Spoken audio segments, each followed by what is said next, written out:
গত বৃহস্পতিবার থেকে শুরু হওয়া থাইল্যান্ড কম্বোডিয়া যুদ্ধে ৩২ জন নিহত ও ১,৭৫,০০০ মানুষ বাস্তুচ্যুত হয়েছেন। এর মধ্যে কম্বোডিয়াতে বাংলাদেশি অভিবাসী সংখ্যা প্রায় ২০,০০০।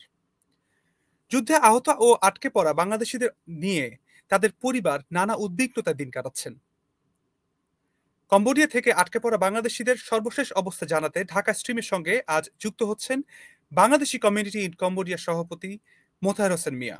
আপনার কাছে প্রথম প্রশ্ন আমি যেটা করতে চাই যে এই মুহূর্তে তো আপনারা একটা জায়গায় আশ্রিত আছেন, একটা ক্যাম্পের ভিতরে। এই ক্যাম্পের পরিস্থিতিটা কি যদি একটু আমাদেরকে জানাতেন বর্তমানে? আসলে আমাদের এখানে গত শুক্রবার সন্ধ্যা থেকে আমাদেরকে বিভিন্ন মাধ্যম থেকে ফোন দিয়ে লোক যোগাযোগ শুরু করেছে। যে কম্বোডিয়া থাইল্যান্ড সীমান্তবর্তী এলাকার যে যুদ্ধ অবস্থা চলমান, ভীত সন্ত্রস্ত লোকজন। তো তারা এখানে শুক্রবার বিকাল থেকেই দল বেঁধে আসা শুরু করেছে, যদিও ট্রান্সপোর্টেশনের সমস্যা ছিল। তো আমরা এখানে তাদের থাকার ব্যবস্থা, খাওয়ার ব্যবস্থা, চিকিৎসার ব্যবস্থা সবকিছু আমাদের কমিউনিটির পক্ষ থেকে করেছি। এবং আমাদের মহামান্য রাষ্ট্রদূত ব্যাংকক বাংলাদেশ এম্বাসি, উনি জনাব ফায়াজ মুর্শেদ সাহেব আমাদের সমস্ত কার্যকলাপ দিক নির্দেশনা দিচ্ছেন। আমরা উনি ওখান থেকে আমাদের জন্য এখানে প্রতিনিধিও পাঠিয়েছেন। গতকালকে উনি কার্যক্রম করেছেন, গত পরশুদিন রাত্রেও সবার দেখভাল করেছেন। আমরা এই মুহূর্তে এইখানে যারা আছেন বলতে পারেন তারা নিরাপদ, তারা ভালো আছেন, তাদের দেখভাল হচ্ছে। কিন্তু আমরা শঙ্কিত বর্ডারে এখনো যারা আছেন, আমরা শুনতেছি ওইখানে অনেক লোকজন এখন আটকা আছেন, যারা ট্রান্সপোর্টেশনের অভাবে আসতে পারছেন না। অনেকের হয়তো পাসপোর্ট সাথে নাই, মালিক চলে গেছেন, যার জন্য তারা পাসপোর্ট কালেকশন করতে পারেন নাই, তারা গাড়ি কালেকশন করতে পারতেছেন না আসার জন্য। রাস্তায় চেক আসছে, বিভিন্ন প্রতিকূলতার কারণে ওদেরকে নিয়ে আমরা অনেকটা শঙ্কিত যে তাদের আচ্ছা, যদি ব্যবস্থা দ্রুত করা যায়। আপনার কাছে একটা প্রশ্ন আমরা একটু করতে চাই যে বাংলাদেশি এখন কি পরিমাণ, মানে কম্বোডিয়াতে বাংলাদেশিদের সংখ্যা কি পরিমাণ আছে? বাংলাদেশিদের পরিমাণ ১,০২০ হতে পারে। সেক্ষেত্রে বাংলাদেশিরা কি সারা কম্বোডিয়াতেই ছড়িয়ে আছে, নাকি কোনো একটা নির্দিষ্ট জায়গায় বা কোনো একটা অঞ্চলে তারা রয়েছেন আর কি বেশিরভাগ? নন পেনজিং সিটি, এই সিটিতে হয়তো 30% 40% হইতে পারে। বাকি লোকগুলা সারা কম্বোডিয়াতেই ছড়াই ছিটে আছেন বিভিন্ন জায়গায়। এমনিতে এনাদের পেশা, মানে তাদের পেশাগত জায়গা থেকে তারা কি করছেন কম্বোডিয়াতে? আমাদের এখানে যারা আসছেন সবাই হচ্ছে বিল্ডিং কনস্ট্রাকশনের শ্রমিক। হ্যাঁ, তাদের যে খোঁজ খবর নিয়েছি তারা বিভিন্ন প্রজেক্টে কাজ করতেন, কনস্ট্রাকশন শ্রমিক সবাই। যেসব জায়গায় সংঘাত তৈরি হয়েছে বা হচ্ছে, সেই সংঘাতপূর্ণ জায়গাগুলোতে কি বাংলাদেশিরা রয়েছেন, এবং তাদের সেই থাকলেও সেই সংখ্যাটা কিরকম? আমরা তো আসলে প্রকৃত সংখ্যাটা জানি না, তবে এখানে যারা আসছেন আমাদের এখানে প্রায় 200 লোকের মতো হয়েছে এখন। আহ, তাদের কাছ থেকে যে আমরা জবানবন্দি শুনেছি, সেইখানে আরো অনেক লোক অনেক প্রজেক্টে অনেকভাবে আছেন যারা আসতে পারতেছেন না, হয়তো যোগাযোগ করতে পারতেছেন না। আহ, তারা ওইখান থেকে আসবে, হয়তো কারো পাসপোর্ট নাই, তারা ওই সাহস করতেছেন না আসার জন্য। এমনিতে ধরেন বাংলাদেশিরা এই যুদ্ধ পরিস্থিতিতে বাংলাদেশিদের কেউ কি আহত হয়েছেন কিনা, বা কোনো জরুরি যে অবস্থা তৈরি হয়েছে কিনা? আমরা শুনেছি 10-এর অধিক লোক ওইখানে আহত হয়েছেন। আমাদের শেল্টারে এখন 2 জন লোক আছেন যাদের আপনারা হয়তো পত্রিকাও দেখে থাকবেন। যে ছেলেটা বোম এসে পায়ের মধ্যে লাগছে, তার প্রাথমিক ট্রিটমেন্ট করেছি আমরা হসপিটালে নিয়ে, তারপরে আমরা এখানে দেখভাল করছি, সে এখানেই আছে, আমাদের কাছে আছে। আচ্ছা, এখন তাহলে আপনাদের এই ক্যাম্পে কতজন আছেন, বা আপনারা যারা আশ্রিত অবস্থায় আছেন এখন, সেখানে সংখ্যাটা কিরকম, সেখানে কিরকম ভাবে তারা রয়েছেন, আপনি যদি আমাকে একটু দেখাতে পারবেন? জি, আহ, এখানে অনেকে তো আসলে আজকে এইখানে থাকেন, অনেকে বাইরে আছেন। তো এখানে যারা আছেন উপস্থিত এই মুহূর্তে, তাদের সাথে আপনি একটু কথা বলতে পারেন। সবাই সবাই একসাথে এখন একটু, যারা এখন আছেন। হ্যাঁ, জি, আপনারা ওনাদের সাথে কথা বলেন। ভাইয়েরা আপনাদেরকে আসসালামু আলাইকুম। অনেক আসসালামু আলাইকুম। ওয়ালাইকুম সালাম। আপনারা কেমন আছেন এখন? কি অবস্থায় আছেন? একটু কি বলবেন একজন? করণীয় সংস্থায় আলহামদুলিল্লাহ খুব ভালো আছি আমরা। এখানে আমরা আছিলাম আচ্ছা, বর্ডার এলাকা। জি, বর্ডার এলাকায় আছিলাম আর ওই জায়গায় গুলি বর্ষণের কারণে আমরা ওখান থেকে অনেক কষ্ট করে বাইরে উদ্ধার করে নিয়ে আসছি। জি ক্যামেরাটাকে বড়বাড়ি। একটু ভাইয়ের দিকে যেই ভাইয়া কথা বলছেন হ্যাঁ, ভাইয়ের দিকে একটু ঘোরালে মনে হয় ভালো হয়। আমরা আছিলাম বর্ডার এলাকা। জি, আপনার জি, জি। থাইল্যান্ড, কম্বোডিয়া যে বর্ডারের গোলা বর্ষণ করলে ওই জায়গাতে আমরা কাজ করানো ছিলাম। তো আমরা দেখা গেল যে অনেক কম্বোডিয়ার সাথে কাজ করি। ওরা কম্বোডিয়ার, ওরা তো স্থানীয় কম্বোডিয়া, ওরা চলে আসছে ওরা নিজ নিজ বাসায়। কিন্তু আমরা মনে করেন যে আসার কোন পরিস্থিতি পাইনি। আমার যেগুলো বস আছিল চায়না বাস, তারা দেখা যায় ওই গুলির সাউন্ড শুনে ওরা পলাইছে সব। তো বাসায় কথা আমরা বলছেন ওখানে এমনিতে? মানে দেশে কথা বলেছে। হ্যাঁ দেশে দেশে কথা কথা বলি। হয়েছে? কি হ্যাঁ অবস্থায়? জি মানে কথা এমনিতে হয়েছে। প্রতিদিনই তো কথা হচ্ছে নাকি? মানে তারা কি হ্যাঁ টেনশনে প্রতিদিন আছেন কথা কিনা? হয়েছে। না না না, দেশের টেনশনে এই যে এই জায়গায় আসছি, এই যে নমপেনে এই বড় ভাইটা আমার সহযোগিতা করছে একটা বিল্ডিং থাকার জন্য, খাওয়ার জায়গা, আবার একটা হোস্টেল দিচ্ছে। আমরা এখানে খাচ্ছি আর ঘুমাইতেছি এবং পার্কিং দিয়ে ঘুরে ঘুরে বেড়াইতেছি। এখানে নমপেনের শহরে কোনো সমস্যা নাই, আলহামদুলিল্লাহ খুব ভালো আছে।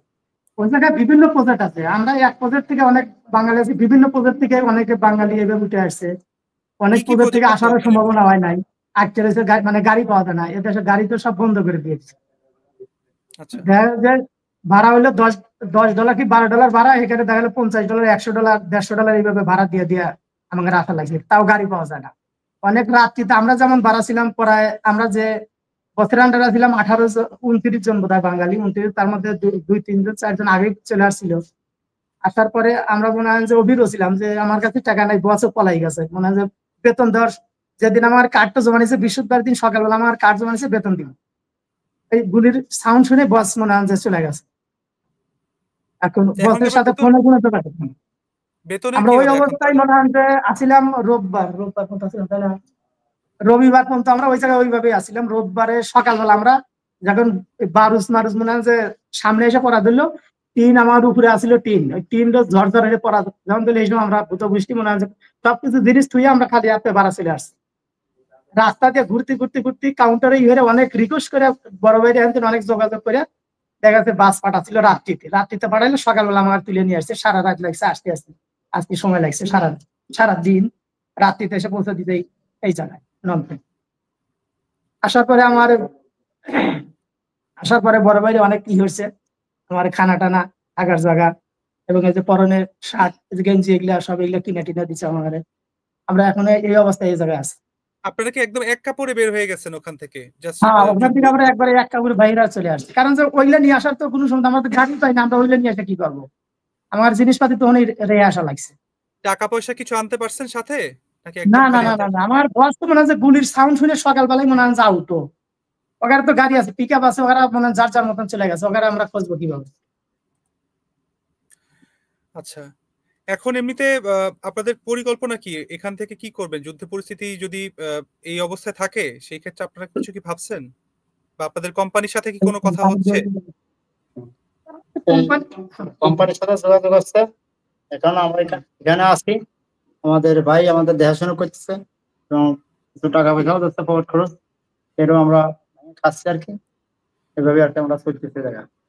ওইখানে এমনিতে কি কাজ করতেন ভাইয়া আপনারা? যদি কাজ কোম্পানিগুলো করতাম, আমরা বিল্ডিং এর কাজ করতাম। বিল্ডিং এর বলেন কাজ। বলেন। জি, এমনিতে এখন তাহলে আপনিও কি একবারে ওই ইয়ে থেকে, ভাই যে এলাকা থেকে এসেছেন ওই এলাকা জি থেকে জি, এসেছেন নাকি বর্ডারে কোনো একদম বর্ডারে কাজ। বর্ডারে? আচ্ছা। এখন তাহলে টাকা পয়সার ব্যাপারে যে মীমাংসা হলো না, আপনারা তো এখন ভাইরে এই এই নমপেনে আছেন, এখানে আশ্রিত অবস্থায়। তো এই পরবর্তী সময়গুলোতে খরচগুলো কিভাবে করবেন বা দেশে ফিরবেন কিনা, কি অবস্থায়? দূতাবাসের সাথে কথা হয়েছে? যেটা তো যাওয়া সম্ভব না, এখানে খাওয়া লাগবে, স্বাভাবিক যেতে হবে, না হবে সেটা হলে ভাইয়ের কাছে আমরা থাইকে এখানে খাওয়া দাওয়া এবং কিছু টাকা পয়সা যাচ্ছে ভাই দিল, সেটাই আমরা চেষ্টায় আছে আর কি। আচ্ছা। আপনাদের এখন আতঙ্ক আর দুশ্চিন্তা কি নিয়ে এমনিতে? যদি আপনাদেরকে একটু জিজ্ঞেস করি ভাইয়া, যে আতঙ্ক আমরা আপনাদের আছি এখন যদি আমাদের জি, জি। আতঙ্কই আছে যদি গুলি আমাদের ওখানে পড়ে, এই জন্য ভয় পেয়ে এই জায়গা চলে আসে আর কি। এমনি নমপেনের অবস্থা কেমন এখন? নমপেন কি আমার সব দিক খুব থেকে ভালো। সিকিউরড আছে? জি, ভালো। আচ্ছা, এমনি কোনো কিছু নিয়ে দুশ্চিন্তা করতেছেন কি যে না, আপনার না, চেষ্টা করতেছি না পরিবার আল্লাহর রহমতে। পরিজন? ভাই আমাদের বড় সদস্য, কোনো সমস্যা নেই। তোমরা এখানে থাকো যতদিন সমাধান না হয় সেতদিন তোমরা এখানে থাকো। আর পরিবারের সাথে কথা হচ্ছে নিয়মিত? জি, কথা হচ্ছে। কি কথা বলবে? কেউ কি বলবেন কিছু? জি, এখানে যিনি আহত হয়েছেন, জি, জি। ওনাকে একটু দেখেন। ওর হচ্ছে ওই যে নিউজে আসছে অনেক মিডিয়াতে, এমনি যার বোমা লেগে আহত হয়েছিল, হ্যাঁ, জি, ওনার জি। সাথে একটু কথা বলবো। ভাইয়া আসসালামু আসসালামু আলাইকুম। আলাইকুম। ওয়ালাইকুম ওয়ালাইকুম আসসালাম। আপনি আসসালাম। কেমন আছেন ভাইয়া? আমি আছি আলহামদুলিল্লাহ, আগের থেকে এখন ভালো। কি হয়েছিল যদি একটু ঘটনাটা আমাদেরকে সাথে একটু না, শেয়ার করবেন? আমার ওখানে হচ্ছে আপনার গত বৃহস্পতিবার থেকে আর কি, গত বৃহস্পতিবার সকাল থেকে আর কি বোমা বিস্ফোরণ হয়। আমরা সকালে আপনার ডিউটিতে ছিলাম, লাইনে নেই বটে। লাইনে আছে। আছি ভাই, আমরা আপনি বলুন ভাই, আপনি বলুন।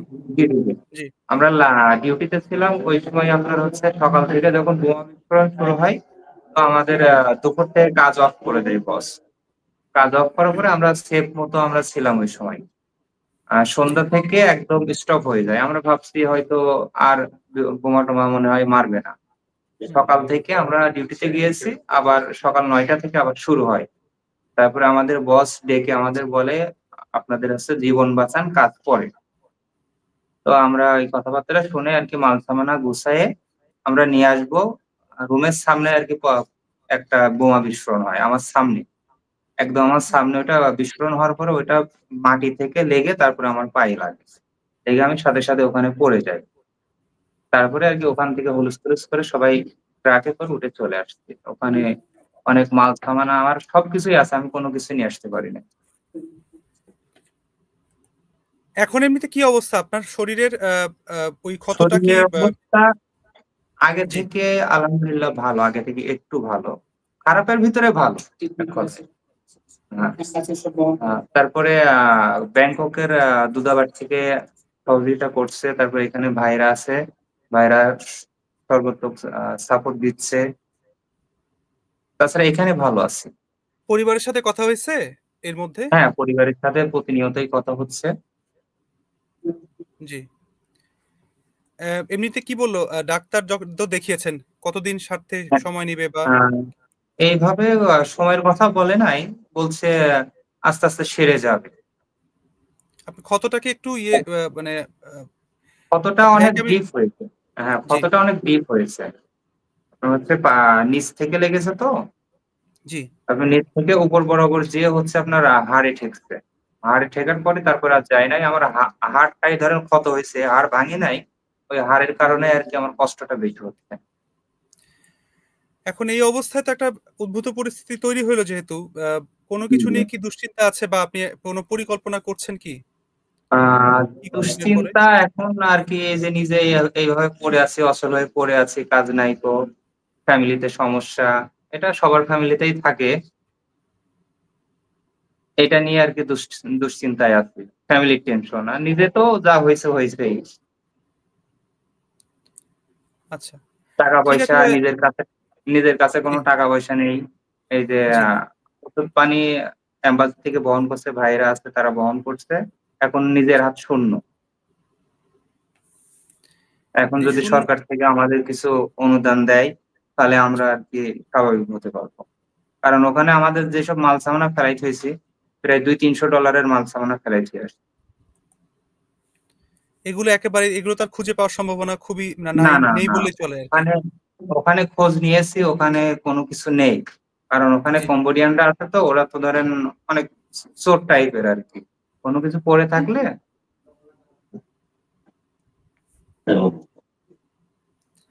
না, বলেন। হ্যাঁ, মানে আসলে এই পরিস্থিতিতে তো আসলে সবাই তো একটা দৌড়ের উপরে থাকে বা এক ধরনের জি, জি, থাকে।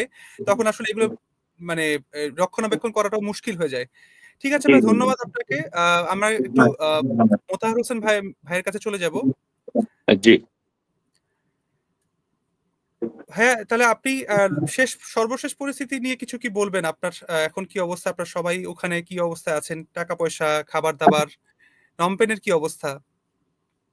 নন পেনের সার্বিক অবস্থা ভালো, কিন্তু আমরা শঙ্কিত হচ্ছি। এখন আমরা বিভিন্ন মাধ্যমে শুনতে পাচ্ছি যে আমাদের বিভিন্ন দেশ থেকে যে লেবার কাউন্সিলরদেরকে নতুন নিয়োগ না দিয়ে ফিরে নেওয়া হচ্ছে। এটা যদি করা হয় তাইলে আমাদের দেখভাল করাটা আমরা তো এখন শঙ্কিত হচ্ছে আগামী দিনগুলো নিয়ে। কালকে কি হবে, পরশু কি হবে, আজ রাতে কি হবে, আমরা কিন্তু সবাই আতঙ্কিত। এই আতঙ্কের মধ্যে আমরা একটা জিনিস নিয়ে শঙ্কিত হন যে যদি এরকম কোন সিদ্ধান্ত সরকারের পক্ষ থেকে আসে তাইলে আমাদের দেখভাল কি করবে এই লোকজন। আমরা তো কমিউনিটি আছে, আমরা তাদেরকে সারা বৎসরই চেষ্টা করি যে এটা হচ্ছে আরেকটা জিনিস বলি, সেটা হচ্ছে আমাদের এই কমিউনিটিটা হচ্ছে কোন দল মত নির্বিশেষে সকলের জন্য। হ্যাঁ, এখান থেকে আমরা সারা বছর প্রত্যেক বছর আমরা কুরবানির মাংস বিতরণ করি। আমরা রমজান মাসে সারা রমজান ইফতারের আয়োজন করি। আমরা এই দেশে মানুষ মারা গেলে তাদের লাশগুলা দাফন কাফন করার জন্য সাহায্য করি। হসপিটালে রুগী আসলে তাদেরকে সাহায্য করি। এগুলো আমরা নিজেরাই টাকা উঠে এগুলো করি। তো সেই ক্ষেত্রে মানুষ তো আমাদের সাথে যোগাযোগ করে। এখন মানুষ যে যোগাযোগ করে, মানুষ থেকে আমরা করতে না পারি কোনো কিছু, তাইলে সমস্যা। আর আমরা যে আমি এটা একটু জিজ্ঞেস আন্তরিকভাবে করতে ধন্যবাদ চাচ্ছিলাম। দিচ্ছি। জি, জি এই যে সহায়তার যে এই যে এখন যে একটা বন্দোবস্ত আপনারা করেছেন, জি সেই ক্ষেত্রে আপনারা আসলে এখানে সহায়তাটা কিভাবে আনছেন? কারণ অনেকে তো আমি শুনলাম যে তারা বিভিন্ন জিনিস তাদের মোটা দাগে এক কাপড়ে তারা বেরিয়ে এসছে ওই যুদ্ধ পরিস্থিতি থেকে। তো যারা যদি বেঁচে ফিরতে পেরেছে, এখন তাদের হাত খালি।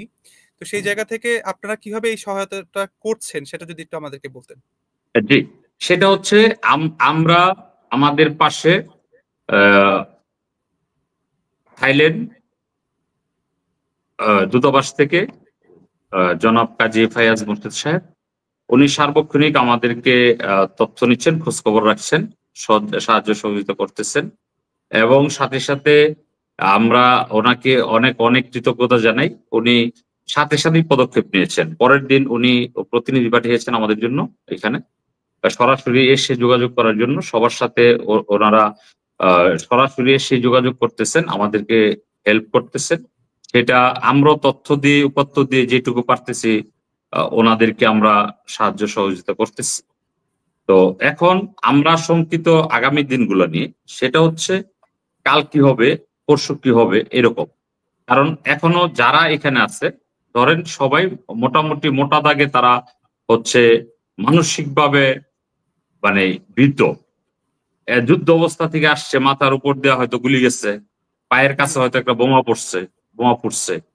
তারা ভীত এবং সন্ত্রস্ত। তাদের কাছে পর্যাপ্ত পরিমাণ টাকাও নেই, যেহেতু তারা কনস্ট্রাকশন লেভেলের শ্রমিক সবাই। হ্যাঁ, এবং তাদের সবকিছু তারা ফেলে চলে আসছে। এখন তাদের যে নিরাপত্তা, তাদের থাকা খাওয়ার ব্যবস্থা, তাদের সমস্ত কিছু আমরা দেখভাল করছি। কিন্তু আমরা শঙ্কিত হচ্ছে যে যেই লোকগুলো আমরা শুনতেছি যারা নাকি এখনো আছে, তাদের কি হবে, তাদেরকে কি করা যায়। আবার যারা রাস্তায় কেউ আমরা শুনছি এমনও যে রাস্তায় আসার পরে পুলিশ দেখে ওরা আর আসে নাই, ওদের সাথে যোগাযোগ করা যাচ্ছে না, তাইলে তাদের কি অবস্থা।